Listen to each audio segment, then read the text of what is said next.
إن الحمد لله نحمده ونستعينه ونستغفره ونعوذ بالله من شرور أنفسنا ومن سيئات أعمالنا من يهده الله فلا مضل له ومن يضلل فلا هادي له وأشهد أن لا إله إلا الله وحده لا شريك له وأشهد أن محمدا عبده ورسوله أما بعد.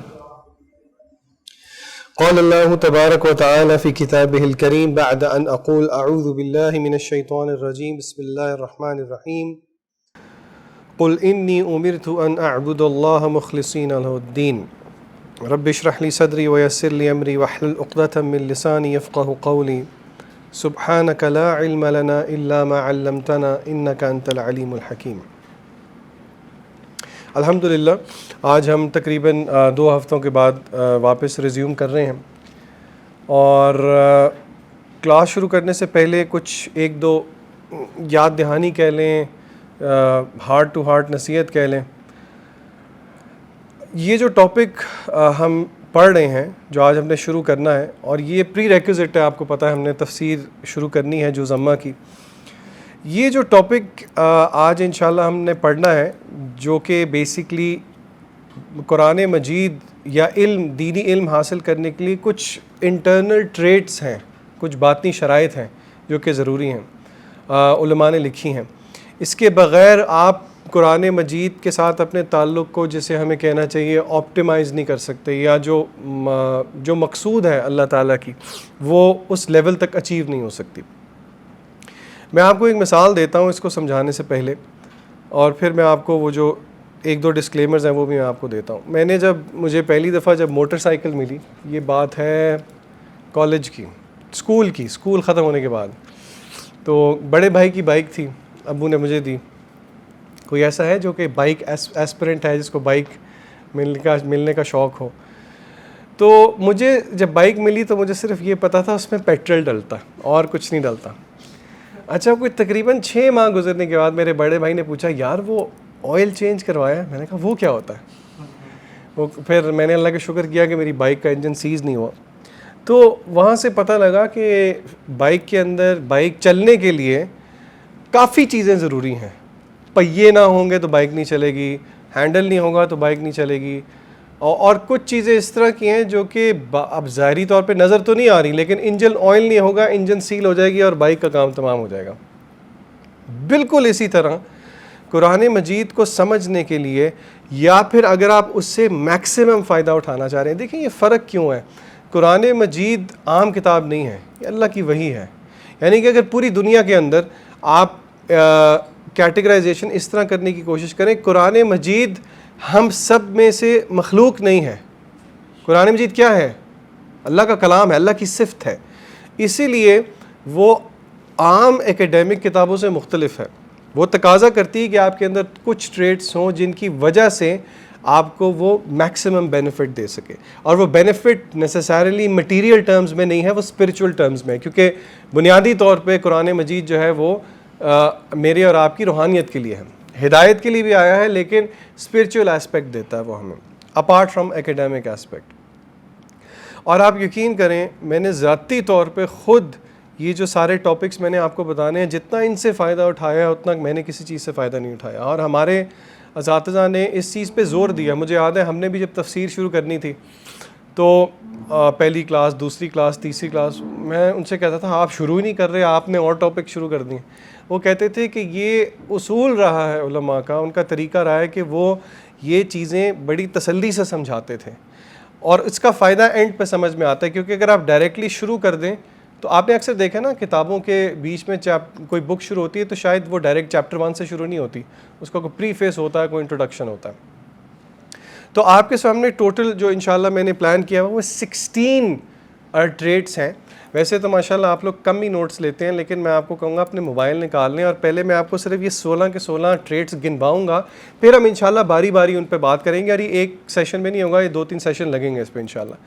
تو علماء نے یہ جو باطنی شرائط ہیں، یہ جو انٹرنل ٹریٹس ہیں قرآن مجید سے بھرپور فائدہ اٹھانے کے لیے، اس کے 16 کے قریب لگ بھگ جو ہیں وہ ٹریٹس بتائے ہیں. ان میں سے سب سے پہلی جو شرط ہے، جو انٹرنل شرائط باطنی شرط ہے، وہ ہے اخلاص کا ہونا. نمبر 1 اخلاص. ٹھیک ہے جی, یہ ہم جو ہے باری باری ساری چیزیں ڈیٹیل میں ڈسکس کریں گے. اور اپیرنٹلی یہ سارا کچھ جب آپ سنیں گے تو یہ آپ کو لگ رہا ہوگا کہ سنی سنائی باتیں ہی ہیں, لیکن ان ساروں کو جب ایک جگہ پہ ہم جمع کر دیں گے تو پھر انشاءاللہ قرآن مجید سے سب سے میکسیمم بینیفٹ ہے. نمبر 2, سنت کی اتباع, فالوئنگ دا سنہ. نمبر 3, اللہ کا تقوی اختیار کرنا. نمبر 4, دنیا کی طرف زیادہ مائل نہ ہونا. نمبر 5, دل کی پاکیزگی, طہارت قلب کہا جاتا ہے جسے. نمبر 6, ایکسیلنٹ مینرز کا ہونا, اعلیٰ اخلاق. نمبر 7, ہمیں دنیا جہان میں اور بہت ساری فکریں ہوتی ہیں, جو 7th ٹریٹ ہے قرآن مجید سے میکسیمم فائدہ اٹھانے کے لیے, وہ ہے فکر آخرت, آخرت کی فکر کرنا. نمبر 8 ہے صبر. نمبر 9th ٹریٹ ہے ارادہ ہونا, عزم ہونا علم حاصل کرنے کے لیے. انشاءاللہ ہر ایک کی ڈیٹیل جو آئے گی میں آپ کو بتاؤں گا. ٹوٹل کتنے ہو گئے جی؟ 9 ہو گئے. میں دوبارہ ریپیٹ کرتا ہوں. نمبر 1 اخلاص, نمبر 2 سنت, اتباع سنت, نمبر 3 تقوی, نمبر 4 دنیا کی طرف زیادہ میلان نہ ہونا, نمبر 5 طہارت قلب, کلینزنگ آف ہارٹ, نمبر 6 اعلیٰ اخلاق, نمبر 7 آخرت کی فکر کرنا, نمبر 8 صبر, نمبر 9 ارادے کا ہونا, عزم کا ہونا, ڈٹرمنیشن کا ہونا. نمبر 10 کہاں گیا, ہاں جی, عاجزی کا ہونا, ہمبلنس کا ہونا. نمبر 11 اللہ تعالیٰ کی محبت کا ہونا. نمبر 12 اللہ تعالیٰ کی رضا کو تلاش کرتے رہنا, ہر وقت اللہ کی رضا کی تلاش میں رہنا. نمبر 13 دل کے اندر قرآن مجید کی عظمت کو بٹھا لینا. نمبر کتنا, کون سا ہو گئے, کتنے ہو گئے, 13 ہو گئے. نمبر 14 قرآن کو دھیان سے سننا. نمبر 15 قرآن مجید کے درمیان دعا کرنا. نمبر 16 قرآن مجید پر عمل کرنا. اور آخری ہے 17 قرآن مجید پر غور و فکر کرنا, تدبر کرنا. تو انشاءاللہ یہ ہم ساری چیزیں جو ہیں میری کوشش ہے کہ ہم 2 سٹنگز میں انشاءاللہ اس کو پورا کریں. تو آئیں دیکھتے ہیں. سب سے پہلے پہلی صفت جس سے مجھے اور آپ کو سب سے زیادہ فائدہ ہوگا, اور پہلی صفت یہ فرض بھی ہے بائی دا وے, ضروری ہے, اور وہ ہے اخلاص. اخلاص کس کو کہتے ہیں جی؟ کیا مطلب اخلاص؟ سنسیریٹی. کیا مطلب سنسیریٹی؟ اللہ تعالیٰ کے ساتھ اخلاص کرنے کا کیا مطلب ہے؟ اللہ تعالیٰ کو شرک کتنا برا کیوں لگتا ہے؟ کیا خیال ہے؟ بیسک سا سوال ہے, اللہ کو شرک برا کیوں لگتا؟ ٹھیک ہے, ٹھیک ہے. اخلاص کیوں ضروری ہے؟ ہم یعنی کہ چلے میں آپ کو ایک اور طریقے سے سمجھا دیتا ہوں. یعنی کہ شو آف کرنا اتنی بری بات کیوں ہے عبادات کے معاملے میں خاص طور پہ, اور علم کا حاصل کرنا, علم کا حصول عبادت ہے, تو اس میں اخلاص ضروری کیوں ہے؟ اللہ تعالیٰ نے خود حکم دیا. اللہ تعالیٰ سورہ بینہ کے اندر کہتے ہیں وَمَا أُمِرُوا إِلَّا لِيَعْبُدُوا اللَّهَ مُخْلِصِينَ لَهُ الدِّينَ, کہ ان کو نہیں حکم دیا گیا مگر یہ کہ اللہ کی عبادت کریں مخلص, دین میں مخلص ہو کر, اخلاص کے ساتھ. پھر اسی طرح سورہ زمر کے اندر اللہ تعالیٰ نے کہا نبی کریم صلی اللہ علیہ وسلم کو کہ قل, اے نبی کہہ دیجئے, انی امرت, مجھے حکم دیا گیا ہے, ان اعبد اللہ مخلصین لہ الدین, کہ میں اللہ کی عبادت کروں اپنے دین کو خالص کرتے ہوئے. یعنی کہ اخلاص ضروری ہے. اور نبی کریم صلی اللہ علیہ وسلم کی حدیث ہے, سنن ابی داؤد کی روایت ہے, صحیح روایت ہے. آپ نے فرمایا کہ جس نے کسی دنیاوی مقصد کے لیے علم حاصل کیا. اچھا, میں علم کا جب ورڈ یوز کر رہا ہوں نا, تو آپ نے ذہن میں رکھنا ہے یہاں پہ علم سے مراد علم وحی ہے, اور کوئی علم نہیں ہے, سائنس کا علم, ہسٹری کا علم نہیں ہے, بلکہ علم وحی کی ہم بات کر رہے ہیں. جس نے کسی دنیاوی مقصد کے لیے علم حاصل کیا, حالانکہ وہ صرف اللہ کی رضا کی خاطر اس کو حاصل کرنا چاہیے تھا, وہ جنت کی خوشبو بھی نہیں پا سکے گا. یہ ایک بہت سٹرونگ ڈیٹرنٹ ہے. میں دین کا علم حاصل کیوں کر رہا ہوں, آپ دین کا علم حاصل کیوں کر رہے ہیں, بار بار انٹروسپیکشن کریں. کہیں پہ کوئی اور جو ہے معاملہ تو نہیں گڑبڑ ہو گیا. اور مشائخ کہتے ہیں کہ آج کل کی دنیا پہ خاص طور پہ جہاں پہ سوشل میڈیا کی پریزنس بہت زیادہ ہوتی ہے, وہاں پہ بار بار اپنے آپ سے سوال کریں, علم کس چیز کے لیے بندہ حاصل کر رہا ہے. اپنی پریزنس کو منوانے کے لیے، اپنی پریزنس کو نون کرنے کے لیے، یا صرف اللہ تعالیٰ کی خاطر؟ اور آگے کچھ اقوال ہم پڑھیں گے جو کہ میرے اور آپ کے لیے بہت سوچنے کا مقام ہے۔ ہم اپیرنٹلی یہی سمجھے بیٹھے ہیں کہ ہم سنسیئر ہیں، حالانکہ ایک بڑا عجیب سا قول ہے ایک سلف کا، میں یہیں پہ آپ کو بتا دیتا ہوں۔ وہ کہتے ہیں کہ the one who thinks he is sincere, his sincerity needs to be sincere۔ جو یہ سمجھتا ہے کہ وہ مخلص ہے، اصل میں وہ مخلص نہیں ہے، اس کو چاہیے کہ اپنے اخلاص کے بارے میں بھی اخلاص کرے۔ وعلیکم السلام ورحمۃ اللہ۔ ٹھیک ہے جی، اچھا اب کویسچن، چلیں آپ نے یہ بات سمجھ لی، میں نے آپ کو بتا دیا، آپ کے ذہن میں یہ کویسچن آ رہا ہوگا، ٹھیک ہے آپ مجھے پریکٹیکل سٹیپس بتائیں، کیا چیز میں کروں، کیا چیز میں سوچوں کہ میرے اندر اخلاص پیدا ہو جائے اور یہ ٹینجیبل ہو، سمجھنا بھی آسان ہو، ورنہ اپیرنٹلی یہ چیزیں نا بڑی ایبسٹریکٹ لگتی ہیں کہ یہ چلیں یہ باتیں ہیں، اس کو عمل میں کس طرح ٹرانسلیٹ کریں۔ امام شافعی سے کسی نے پوچھا کہ how does intention become correct? میں اور آپ دین کا علم حاصل کرتے ہیں، وہ عبادت ہے، ہم عبادت بھی کرتے ہیں، لیکن یہاں پہ خاص طور پہ قرآن مجید کے علم کے حصول کی بات ہو رہی ہے۔ تو ان سے پوچھا، انہوں نے کہا کہ علم کی اخلاص کی 4 شرطیں ہیں، اور یہ آپ سمجھیں گے نا تو آپ کو واقعی یہ چیز ڈویبل لگے گی کہ ہاں یہ کوئی ہوائی بات نہیں ہے۔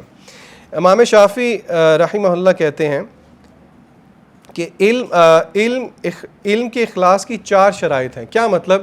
یعنی کہ اگر آپ قرآن مجید پڑھ رہے ہیں، سمجھ رہے ہیں، اور آپ چاہتے ہیں کہ آپ کے اندر اخلاص ہو، تو 4 چیزیں میں نے اور آپ نے کرنی ہیں۔ ٹھیک ہے جی، نمبر 1، یہ انٹینشن رکھیں کہ علم میں اس لیے حاصل کر رہا ہوں تاکہ میں اس پہ عمل کروں، یعنی کہ knowledge not just for the sake of knowledge, بلکہ اگر میں علم حاصل کر رہا ہوں کہ اللہ نے کہا ہے غصہ نہیں کرنا، اللہ نے کہا ہے جھوٹ نہیں بولنا، تو میں اس پہ عمل بھی کروں، یہ نیت میری ہو۔ یعنی کہ سننا محض سننے کے لیے نہیں کہ چلو کھانا کھانے بیٹھے ہیں، بریانی کی پلیٹ ہے، چلو اور کوئی اوٹ پٹانگ چیز نہیں دیکھتے تو چلو ہم دورہ قرآن کا کوئی چینل کھول لیتے ہیں، ٹائم گزر جائے گا۔ نیت کریں کہ جو سن رہے ہیں اس پہ عمل کریں، نمبر 1۔ نمبر 2، میری اور آپ کی یہ انٹینشن ہو قرآن مجید کو پڑھتے ہوئے، اس کا علم حاصل کرتے ہوئے، کہ بائی لرننگ قرآن ہم اپنے آپ سے جہالت کو، اگنورینس کو دور کر رہے ہیں۔ کیونکہ قرآن مجید پڑھیں گے تو آپ کو پتہ لگے گا کہ آپ نے زندگی میں کس طرح چلنا ہے، کیونکہ قرآن مجید ہدایت ہے۔ ٹھیک ہے، تو دوسری چیز جو میں نے اور آپ نے ذہن میں رکھنی وہ یہ ہے کہ قرآن مجید کا علم حاصل کرتے ہوئے یہ انٹینشن ہے کہ اپنے آپ سے جہالت کو دور کیا جائے، اور نہ صرف اپنے آپ سے جہالت کو دور کیا جائے بلکہ دوسروں کی بھی جہالت کو دور کیا جائے۔ کیونکہ ایک اہل ایمان جو ہے، علماء کہتے ہیں کہ اس کی مثال ایک لائٹ جیسی ہے۔ کینڈل کو خود بھی فائدہ ہوتا ہے لیکن وہ اپنے ماحول کو بھی، سورہ بقرہ کے شروع میں ایک مثال ہے، قرآن مجید کی پہلی مثال در حقیقت وہ منافقین کے لیے ہے۔ کیا مثال ہے جی، کو بتائے گا؟ مثلہم کمثل الذی استوقد نارا، اللہ نے مثال دی منافقین کی کہ منافق پہلے تو مسلمان ہی تھا نا، بعد میں منافق ہوا۔ مثال یہ ہے کہ اس کی لائٹ سے ماحول روشن ہوا، ذہب اللہ بنورہم، اللہ نے پھر اس کا نور کھینچ لیا، وترکہم فی ظلمات لا یبصرون، پھر وہ گھومتا رہ گیا اندھیروں میں۔ علماء کہتے ہیں کہ اس آیت سے ایک اور معنی بھی نکلتا ہے، اور وہ یہ ہے کہ بندہ مومن is like a lamp a candle, جس کی طرف سے خیر نکلتا ہے اور خیر پھیلتا ہے۔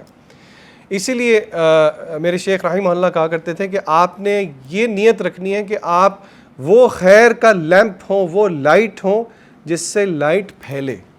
یہ اہل ایمان سے لائٹ پھیلتی ہے۔ ٹھیک ہے، تو دوسری چیز کیا کرنی ہے جی، ہم نے یہ انٹینشن کرنی ہے کہ میرے سے بھی جہالت دور ہو اور دوسروں سے بھی، لیکن دوسروں سے جہالت دور کرتے ہوئے ذرا پیار محبت کے ساتھ، چڑھنا نہیں ہے دوسروں کے اوپر۔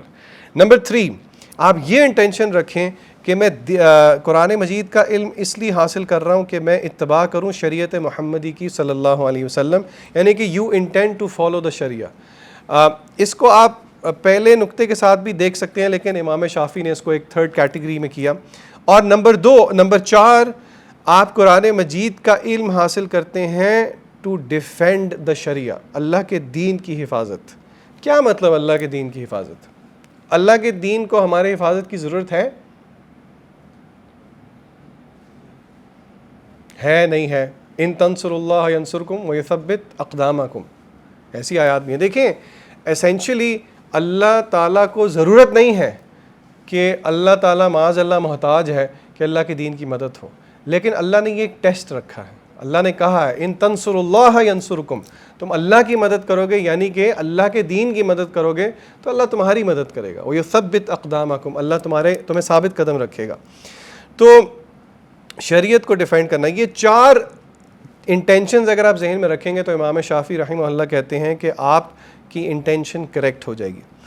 اسی طرح امام احمد بن حنبل سے کسی نے پوچھا، بلکہ انہوں نے کہا nothing is equal to knowledge if one's intention is correct. وہ کہتے ہیں کہ علم کے پاس بھی فضیلت پہ کوئی چیز نہیں پہنچتی اگر نیت درست ہو. اب میں آپ کے سامنے کوئی 5-6 سلف الصالحین کے اقوال رکھتا ہوں اخلاص کے بارے میں. کچھ سلف الصالحین کون ہیں؟ سلف الصالحین ہم ٹرم یوز کرتے ہیں صحابہ کے، بیسیکلی عربی زبان میں سلف کہتے ہیں اسفلا کہتے ہیں پچھلوں کو، ٹھیک ہے. تو ہمارے پچھلے کون ہیں؟ جو ہمارے بزرگ ہیں، ہمارے بڑے ہیں، جن میں سر فہرست صحابہ ہیں، پھر تابعین ہیں، تبع تابعین ہیں. ایک سلف الصالحین میں سے ایک سلف کہتے ہیں جس کی زندگی میں ایک مومنٹ بھی ایسا آ گیا، ایک انسٹنس بھی آ گیا جو کہ purely for the sake of Allah ہو، خالصتاً اللہ کے لیے، کوئی عمل، کوئی انسٹنس، تو اس کی نجات کے لیے کافی ہے. غالباً حضرت ابو بکر کہا کرتے تھے کہ مجھے پتہ لگ جائے نا کہ میرا ایک عمل بھی قبول ہو گیا ہے تو میں سمجھوں گا میں نے نجات پا لی. عمل یا غالباً سجدے کے بارے میں کہا کرتے تھے. پھر ابن مسعود رضی اللہ تعالیٰ عنہ کہتے تھے کہ دین کا علم 3 چیزوں کی وجہ سے حاصل مت کرنا کبھی بھی، یعنی کہ یہ انٹینشن نہ ہو. نمبر 1 لوگوں کو امیز کرنے کے لیے کہ لوگ کہیں واہ کیا بات ہے اس کی. نمبر 2 اہل علم کے ساتھ آرگیو کرنے کے لیے کبھی بھی علم حاصل نہ کریں. کیا آرگیومنٹیشن نیسیسریلی بری ہوتی ہے؟ بری نہیں ہوتی، اس کی اپنی جگہ ہے، لیکن نیت ہی یہ بن جانا کہ محض آرگیومنٹیشن ہو تو یہ بھی مطلوب چیز نہیں ہے. اور تیسری چیز ابن مسعود کہتے ہیں کبھی بھی علم اس لیے حاصل نہ کرنا کہ لوگوں کا منہ تمہاری طرف ہو، یعنی کہ آپ اٹینشن سیکنگ ہو، جو کہ بار بار میں آپ کو کہتا ہوں. علماء آج کل کہتے ہیں کہ یہ سوشل میڈیا جہاں اس کے فائدے ہیں وہاں یہ بہت بڑا ٹیسٹ بھی ہے کہ ایک آپ کا عمل جو ہے، آپ کے اندر ایک نیت کا فطور سارے اعمال برباد کر سکتا. اور حضرت علی کا قول رضی اللہ تعالیٰ عنہ بہت پروفاؤنڈ، بہت پاورفل ہے، اور میرے اور آپ کے لیے بہت سیلف ریفلیکشن کے لیے جو ہے نا ایک بہت اہم ہے. علی رضی اللہ تعالیٰ عنہ کہتے ہیں کہ جو ریاکار ہے نا، جو شو آف کرتا ہے، جس کے پاس اخلاص نہیں ہے، اس کے 3 کریکٹرسٹکس ہیں. اب میں اور آپ غور سے سنیں ذرا. نمبر 1، جب وہ اکیلا ہوتا ہے نا تو وہ لیزی ہوتا ہے. کیا مطلب؟ بھائیوں کے ساتھ ہوگا تو سر فہرست، اکیلا ہوگا سستی. اور یہ نماز میں سستی خاص طور پہ منافقین کی بہت بڑی صفت ہے. قرآن مجید کیا کہتا ہے؟ جب وہ نماز کے لیے کھڑے ہوتے ہیں قوموا کسالی، نماز کے لیے کھڑے ہوتے ہیں منافقین لیکن بڑی سستی کے ساتھ، اپنے آپ کو کھینچ کے، اور اللہ کا ذکر کرتے ہیں مگر بہت تھوڑا. علماء کہتے ہیں کہ یہ بڑی ڈرنے والی بات ہے. اگر ہم نوافل پڑھ رہے ہیں اور ہمارا ہر وقت ہی دل چاہتا ہے تھوڑا تھوڑا تسبیحات کرنے کو، تھوڑے ذکر کرنے کو، کبھی لمبے سجدے کرنے کو دل نہیں کیا، لمبی تلاوت کرنے کو ذکر نہیں کیا، تو یہ تو صفت ہے منافقین کی. وَلَا يَذْكُرُونَ اللَّهَ إِلَّا قَلِيلًا. تو حضرت علی کہتے ہیں کہ اس کی پہلی صفت جو کہ شو آف کرتا ہے، جس کے پاس اخلاص نہیں ہے، وہ یہ ہے کہ وہ جب اکیلا ہو تو لیزی ہو، اور جب دوسروں کے ساتھ ہو تو لائیولی اور انرجیٹک ہو دین کے بارے میں، اور جب اس کی تعریف کی جائے تو وہ عمل میں بڑھ جائے، جب اس پہ کرٹیسزم ہو تو وہ عمل میں کم ہو جائے. مجھے بتائیں کوئی ایسا رہتا ہے اس دنیا کی جنت میں جس پہ کبھی کوئی کرٹیسزم نہ ہوا ہو؟ آپ میں سے کوئی ہے اینجل ود اے رنگ؟ بتائیں ذرا مجھے، جس پہ کبھی بھی تنقید نہ ہوئی ہو. بتائیں ذرا، ہم آپ کو ہاتھ لگا کے جو ہے نا وہ فیل کریں آپ اہل الجنہ ہیں. مطرف بن عبداللہ شاکیر سلف الصالحین میں سے ایک ہیں. وہ کہتے ہیں کہ that I spend the night sleeping and wake up remorseful is more beloved to me. وہ کہتے ہیں کہ میں ساری رات سویا رہ جاؤں اور صبح اٹھوں اور مجھے ریگریٹ ہو، وہ کہتے ہیں یہ مجھے زیادہ محبوب ہے بجائے کہ میں رات کو قیام کروں، تہجد پڑھوں، اور صبح اٹھ کے میں اپنے وارے نیارے ہی جا رہا ہوں کہ میری کیا بات ہے، میں نے تہجد پڑھی رات کو. دیکھیں کیسی عجیب بات ہے. یعنی کہ ان کے نزدیک وہ ریگریٹ والی فیلنگ جو کہ تہجد پڑھ کے نہ آئی ہو، وہ کہتے ہیں وہ بہتر ہے. اسی لیے ابن قیم رحمہ اللہ کہا کرتے تھے کہ اللہ لفظ اس کا ترجمہ یہ ہے کہ اللہ کو گناہ گار کی سسکیاں ایک متکبر کی تسبیح سے زیادہ اچھی لگتی ہیں.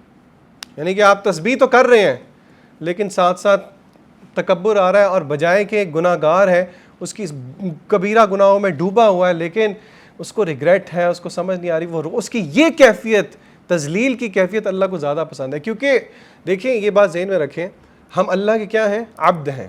عبد کا لٹرل میننگ پتہ کیا ہوتا ہے؟ روندا ہوا. اللہ کو یہ تذلیل کی کیفیت بہت پسند ہے. یعنی کہ جتنا بندہ ڈاؤن ٹو ارتھ ہو، ایکسیپٹنس، گناہوں کی ایکسیپٹنس دنیا میں آپ کو ایلیویٹ کرے گی، لیکن گناہوں کی ایکسیپٹنس آخرت کے اندر کوئی فائدہ نہیں دے گی. سورہ ملک میں کیا آتا ہے؟ فَاعْتَرَفُوا بِذَنبِهِمْ فَسُحْقًا لِّأَصْحَابِ السَّعِيرِ. آخرت میں وہ اعتراف کریں گے اہل جہنم اپنے گناہوں کا، لیکن فَسُحْقًا لِّأَصْحَابِ السَّعِيرِ.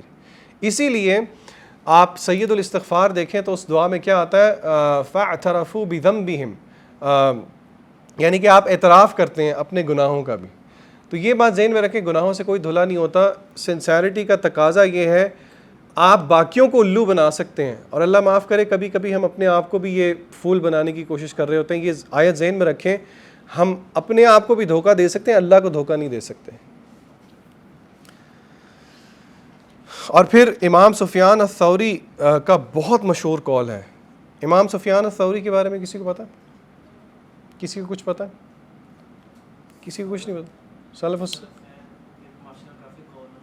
ان کے کافی جو قول ہیں، یہ کہتے ہیں کہ میں نے اپنے اندر اخلاص سے زیادہ کسی چیز پہ محنت نہیں کی.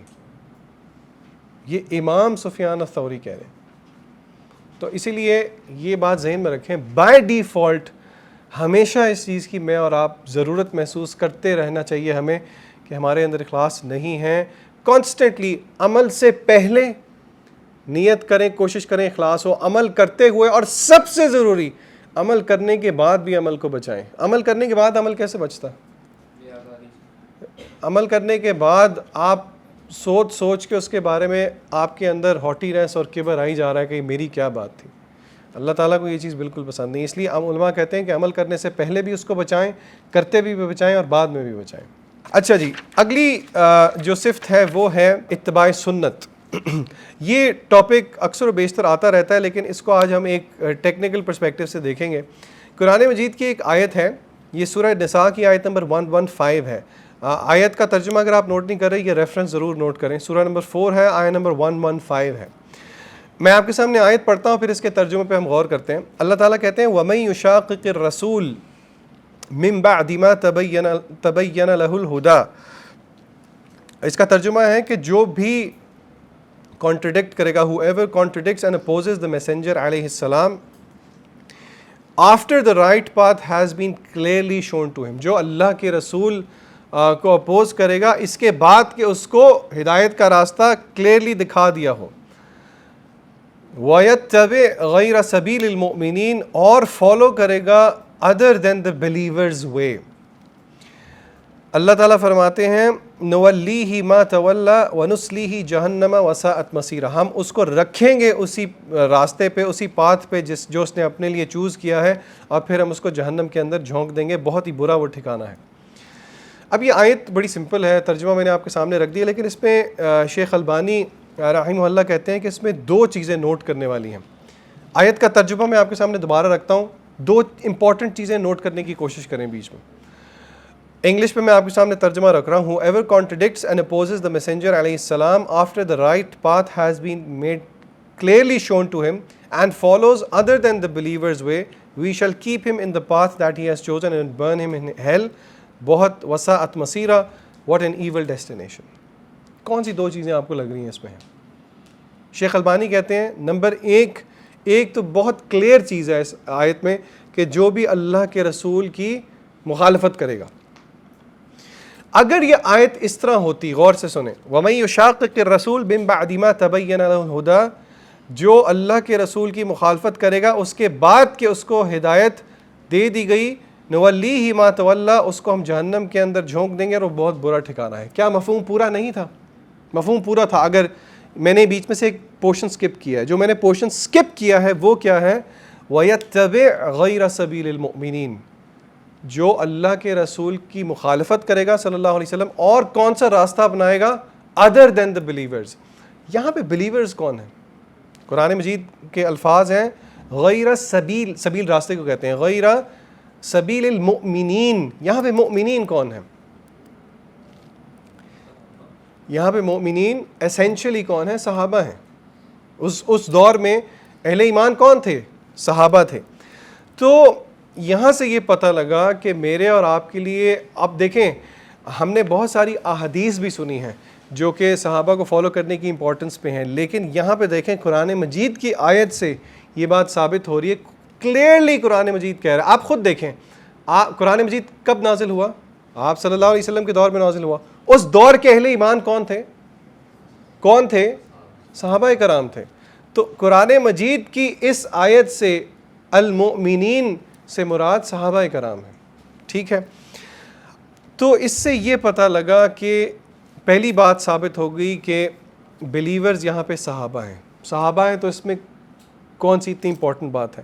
اس میں امپورٹنٹ بات یہ ہے کہ میرے اور آپ کے لیے جو پاتھ وے فالو کرنا امپورٹنٹ ہے وہ سب سے پہلے اللہ تعالیٰ کا ہے جو اللہ نے بتایا ہے، پھر اللہ کے رسول کا ہے۔ اللہ کے رسول کا کیوں ہے؟ صلی اللہ علیہ وسلم کیوں ہے؟ کیونکہ قرآن مجید خود کہتا ہے، بہت دفعہ ہم نے ذکر کیا، اللہ تعالیٰ فرماتے ہیں وَأَنزَلْنَا إِلَيْكَ الذِّكْرَ، اے نبی صلی اللہ علیہ وسلم آپ کی طرف ہم نے قرآن مجید اس ذکر کو نازل کیا، لِتُبَيِّنَ لِلنَّاسِ مَا نُزِّلَ إِلَيْهِمْ، تاکہ آپ کلیئر کر کے کھول کے لوگوں کے سامنے بیان کر دیں جو ان کی طرف نازل کیا گیا ہے، مَا نُزِّلَ إِلَيْهِمْ۔ تو قرآن مجید خود کہتا ہے کہ آپ صلی اللہ علیہ وسلم کے بھیجنے کے بہت سارے پرپزز تھے، ان میں سے ایک بہت بڑا مقصد آپ کی بعثت کا کیا تھا کہ آپ قرآن مجید کو ایکسپلین کریں۔ تو ہمارے پاس سورس آف گائیڈنس کیا ہے؟ قرآن ہے۔ اس گائیڈنس کی ایکسپلینیشن ہم کہاں سے لیتے ہیں؟ سنت سے لیتے ہیں۔ اسی لیے ہم کتاب و سنت کو ایک آرگینک ہول سمجھتے ہیں۔ کتاب و سنت کو ہم کیا سمجھتے ہیں؟ ایک آرگینک ہول سمجھتے ہیں۔ جزاک اللہ خیر، ٹھیک ہے جی۔ اچھا، پھر اب آپ سوچیں ذرا، قرآن بھی آ گیا، حدیث بھی آ گیا، لیکن اختلاف پھر بھی ہوتا ہے۔ تو یارڈ سٹک کیا ہے میرے اور آپ کے پاس؟ یارڈ سٹک سے کیا مراد ہے؟ یعنی کہ وہ کرائٹیریا کیا ہے؟ دیکھیں مجھے بتائیں، کیا ہم جس دور میں رہتے ہیں کوئی فرقے نہیں ہے، سب مسلمان ہیں، ایک دوسرے کو پپیاں کرتے ہیں، جھپیاں ڈالتے ہیں، کیا خیال ہے؟ بہت پیار ہے سب میں، پیار ویسے ہے، صرف ایک چیز پہ مسلمان جمع ہو سکتے ہیں، کھانے کی ٹیبل پہ، بریانی پہ جمع ہو سکتے ہیں، ہونا توحید پہ چاہیے۔ مجھے آپ بتائیں کیا اختلاف نہیں ہے؟ حالانکہ ہر ایک کا، سوائے کہ کچھ ایسے فرقے جو کہ بالکل بھی حدیث کو نہیں مانتے، قرآن اور سب کس کا نام لیتے ہیں؟ قرآن اور حدیث کا نام لیتے ہیں، لیکن یارڈ سٹک کیا ہے؟ قرآن مجید کی طرف خود لوٹ کے ہم دیکھیں کہ یارڈ سٹک کیا ہے، حدیث کی طرف خود لوٹ کے دیکھیں یارڈ سٹک ہے۔ میں نے آپ کو پہلے بھی بتایا تھا، ڈاکٹر بلال فلپس کا ایک بہت مشہور قول ہے، وہ کہتے ہیں کہ it is not about knowing the Quran and سنہ، کتاب و سنت یہ نہیں کہ یہ ریفرنس ہے، یہ ریفرنس ہے، یہ کوئی بڑی بات نہیں ہے۔ بات یہ ہے کہ اس ریفرنس کو میں نے اور آپ نے سمجھنا کیسے ہے۔ میں کہوں جیسے میں سمجھتا ہوں، آپ کہیں جیسے میں سمجھتا ہوں، پھر تو ہم کبھی ایک پیج پہ آ ہی نہیں سکتے۔ تو جو یارڈ سٹک ہے وہ کس کی انڈرسٹینڈنگ ہے؟ صحابہ کرام کی انڈرسٹینڈنگ ہے۔ اور یہ کہاں سے پتہ لگا؟ قرآن مجید خود کہہ رہا ہے غیر سبیل المؤمنین، جس نے رسول کی مخالفت کی اور اہل ایمان کے علاوہ کوئی راستہ پکڑا، تو اللہ تعالیٰ نے اس کا ٹھکانہ کدھر رکھا ہے؟ جہنم۔ اسی لیے یہ امپورٹنٹ ہے کہ قرآن مجید کو سمجھنے کے لیے یہ یارڈ سٹک میں اور آپ ذہن میں رکھیں کہ راستہ نبی کریم صلی اللہ علیہ وسلم کا اور ان کا صحابہ کرام کا کیوں۔ اب دیکھیں اس بات کو ثابت کرنے کے لیے عقل بھی جو ہے نا وہ دلالت کرتی ہے۔ عقل کیسے دلالت کرتی ہے؟ صحابہ کو کیوں یارڈ سٹک لیں؟ کیا خیال ہے؟ اگر میں آپ کو کہتا ہوں for the sake of argument in احادیث کو ہم سائڈ پہ رکھ دیتے ہیں جو کہ میں آپ کو ابھی بتاؤں گا، اس میں آپ صلی اللہ علیہ وسلم نے خود کہا صحابہ ہمارے لیے گائیڈنس ہے، for the sake of argument in کو ہم سائڈ پہ کر دیتے ہیں۔ For the sake of argument ہمیں بھی قرآن مجید کو بھی سائڈ، اس کے یہ جو میں نے آپ کو ریفرنس دیا اس کو بھی سائڈ پہ رکھ دیں۔ لاجیکلی ہم کیوں صحابہ کو مانیں؟ ٹھیک ہے اور بتائیں. صحابہ کرام وہ تھے جن کے سامنے قرآن مجید نازل ہوا آپ صلی اللہ علیہ وسلم پہ, ٹھیک ہے, اور وحی کو انہوں نے اترتے ہوئے دیکھا, اور صاحب وحی کو پریکٹس کرتے ہوئے بھی دیکھا. صاحب وحی کون ہے؟ نبی کریم صلی اللہ علیہ وسلم. تو جتنا وہ سمجھتے ہیں کہ وحی پہ عمل کس طرح کرنا ہے, اتنا کوئی بھی, یہ بالکل عقل میں آنے والی بات ہے. اچھا, پھر کافی احادیث ہیں, کچھ میں آپ کے سامنے رکھوں گا, بلکہ شیخ البانی نے یہ نقطہ سمجھاتے ہوئے ایک اور پہلے لاجیکل, اصل میں نا مشائخ نے جب یہ اس ٹاپک پہ لکھا ہے تو آپ حیران ہو رہے ہوں گے کہ وہ لاجیکل آرگیومنٹس کس خوشی میں دے رہے ہیں, حدیثیں بیان کریں. وہ لاجیکل آرگیومنٹس اس لیے دے رہے ہیں کیونکہ کچھ لوگ اس طرح کے ہیں جو کہ حدیث کو بھی کویسچن کرتے ہیں, تو ان کی تسلی اور تشفی کے لیے وہ کہتے ہیں کہ مثلاً قرآن مجید میں آیا والسارق والسارقۃ فاقطعوا ایدیہما, چوری کرنے والا مرد, چوری کرنے والی عورت, اس کے کیا کاٹ دو. میں نے پچھلی دفعہ بھی آپ سے کہا تھا, قرآن مجید نے کہہ دیا, یہ ایک جنیرک سٹیٹمنٹ دے دی. اب مجھے بتائیں ہاتھ کس کو کہتے ہیں؟ کیا ہاتھ اتنے سے پورشن کو کہتے ہیں؟ کیا ہاتھ اتنے سے, کہاں سے کاٹیں؟ انگلیاں کاٹیں, کتنی انگلیاں کاٹیں؟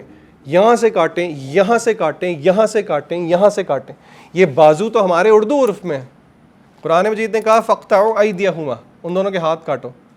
ید عربی میں ہاتھ کو کہتے ہیں, لیکن مسئلہ ہے کون ڈیفائن کرے گا. اچھا, پہلا کویسچن. دوسرا کویسچن, کسی نے 20 لاکھ چوری کیے, کسی نے 20 روپے چوری کیے, دونوں کے ہاتھ کاٹ دیں گے.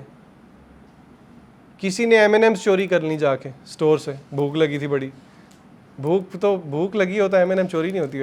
ویسے کبھی آئس کریم کے اوپر آپ ڈال کے کھائیں M&M's, بہت مزہ آتا ہے. ونیلا آئس کریم لیں, اس کے اوپر M&M's کو کرش کر کے ڈالیں. خیر بہرحال, تو دا پوائنٹ از کون بتائے گا؟ نبی کریم صلی اللہ علیہ وسلم کی سنت بتائے گی. بالکل یہ عقل والی بات ہے. نماز دیکھ لیں, وَأَقِیمُوا الصَّلَاةَ, آپ نماز کا طریقہ بتا دیں صرف قرآن مجید میں سے, نہیں بتا سکتے. تو یہ بالکل عقل کے بعید بات ہے, عقل کے مطابق بات ہے کہ ہم قرآن مجید کو ان آئسولیشن جو ہے وہ نہیں لے سکتے, بلکہ قرآن مجید کو کمپلیمنٹ کرتی ہے وہی. اچھا جی, اب میں آپ کے سامنے 3-4 احادیث رکھتا ہوں, ان کو غور سے سنیں اور ان کے میننگ کو ہر وقت ذہن میں رکھا کریں. اس کی وجہ یہ ہے کہ ہم جس دور میں رہتے ہیں, ہر دور میں اختلاف رہا ہے, لیکن آج کل کچھ زیادہ ہی ہے. اللہ کے نبی صلی اللہ علیہ وسلم نے, سب سے پہلے جو میں آپ کو حدیث بتا رہا ہوں, اس سے میں اور آپ سب سے زیادہ ریلیٹ کر سکیں گے. صحابہ کو ایڈریس کرتے ہوئے کہتے ہیں کہ تم میں سے جو کوئی بھی زیادہ دیر رہے گا وہ بہت سارے اختلافات دیکھے گا. کیا خیال ہے جی؟ ہم دیکھ رہے ہیں اختلافات آج کل. تو پھر آپ نے ایک نصیحت کی, آپ نے فرمایا I urge you to follow my sunnah and علیکم بسنتی و سنت الخلفاء الراشدین, یعنی کہ میں تمہیں ارج کرتا ہوں کہ تمہارے پر لازم ہے میری سنت کو فالو کرنا, اور the way of rightly guided khalifas who came after me. Hold on to it firmly. Beware of newly invented matters, for every innovation is going astray. یہ مسند احمد کی اور جامع ترمذی کی صحیح روایت ہے. پھر بالکل اسی طرح آپ صلی اللہ علیہ وسلم نے فرمایا you must adhere to my sunnah, تم پر لازم ہے میری سنت کو پکڑنا. اور بلکہ یہ وہی حدیث ہے, میں نے 2 دفعہ لکھ دی ہے. اچھا, پھر آپ جمعے کے خطبات میں بھی سنتے ہیں, مشہور حدیث ہے, آپ صلی اللہ علیہ وسلم نے فرمایا کہ خیر الناس قرنی, لوگوں میں سے بہترین جو ہیں وہ کون ہیں؟ میری جنریشن. آپ صلی اللہ علیہ وسلم کی جنریشن کون تھی؟ صحابہ. ثم الذین یلونہم ثم الذین یلونہم, یعنی کہ یہ آپ وہ جس طرح بورڈ پہ دیکھیں پیچھے 3 سرکلز بنے ہوئے ہیں, آپ سمجھیں آپ صلی اللہ علیہ وسلم نے 3 سرکلز کھینچ دیے. پہلا سرکل صحابہ کرام کا, دوسرا سرکل تابعین کا, تیسرا سرکل تبع تابعین کا. یہ آپ صلی اللہ علیہ وسلم نے کرائٹیریا ڈیفائن کر دیا میرے اور آپ کی انڈرسٹینڈنگ کے لیے. پھر ایک اور حدیث میں آپ صلی اللہ علیہ وسلم نے فرمایا جس کا میننگ یہ ہے کہ I am leaving 2 things behind you, میں 2 چیزیں تمہارے پاس چھوڑ کے جا رہا ہوں, as far as تم ان کو پکڑ کے رکھو گے کبھی بھی گمراہ نہیں ہوگے. یہ گارنٹی کس سے آ رہی ہے؟ نبی کریم صلی اللہ علیہ وسلم سے آ رہی ہے. کون کون سی؟ کتاب اللہ, اللہ کی کتاب اور میری سنت. اور ایک اور حدیث میں آتا ہے کہ میں I am leaving you upon a path لیلھا کنہاریھا, جس کی رات بھی دن کی طرح روشن ہے. یہ کیوں ضروری ہے؟ کیونکہ کچھ لوگ کہتے ہیں کہ جی کچھ نالج ہڈن نالج ہے, وہ سیکرٹس ان لاک ہوں گے جب آپ 40 دن فلانا کریں گے، یہ کریں گے، وہ کریں گے. آپ خود دیکھیں اللہ کے نبی صلی اللہ علیہ وسلم کیا کہہ رہے ہیں، I am living you upon a path لیلھا کنہارھا، جس کی رات بھی دن کی طرح روشن ہے. تو اسی لیے ہمیں پتہ یہ لگا. اور آخری حدیث اس ٹاپک کے بارے میں مشہور حدیث ہے. تم اللہ کے نبی صلی اللہ علیہ وسلم نے فرمایا کہ the people of book split up into how many sects, بتائیں جی 72. اور آپ نے امت مسلمہ کی کتنی پیشن گوئی کی؟ 73. بڑے لوگوں نے لکھا ہے اس پہ، وہ کون سے ہوں گے وہ بھی پتہ ہونا ضروری ہے، لیکن میں سمجھتا ہوں میرے اور آپ کے لیے خاص طور پہ ہماری کلاس کے کانٹیکسٹ میں یہ جو ایکسیپشن آپ نے کی یہ سمجھنا ضروری ہے. آپ نے فرمایا مسلم امہ کی بھی 73 سیکٹس میں سے 72 کدھر جائیں گے؟ جہنم کے اندر، سوائے ایک کے. پھر آپ نے اس کا نام نہیں بتایا، آپ نے ایک کوالٹی بتا دی جو کہ میں نے اور آپ نے پکڑ کے رکھنی. وہ کوالٹی کیا تھی؟ یہ عربی یاد رکھ لیں، بہت ایزی ہے. ما انا علیہ، جس پہ میں ہوں، و اصحابی، اور جس پہ میرے صحابہ ہیں.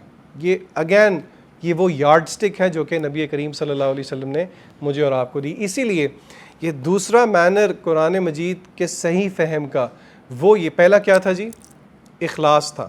اور یہ اخلاص صرف قرآن مجید کے لیے نہیں، یہ پورے دین کے لیے ہے. پورے دین میں کسی بھی عبادت میں اخلاص گیا تو بیڑا غرق. نمبر 2، قرآن مجید کو سمجھنے کے لیے میرے اور آپ کے لیے یارڈ سٹک کس کی سمجھ ہے، کس کا فہم ہے؟ نبی کریم صلی اللہ علیہ وسلم کا اور صحابہ کرام کا. بہت امپورٹنٹ ہے. اسی لیے آپ حیران ہوں گے، آپ کو پتہ ہے کہ صحابہ کرام کی پرسنالٹیز پہ بہت اٹیک کیا گیا، بہت اعتراض کیا گیا.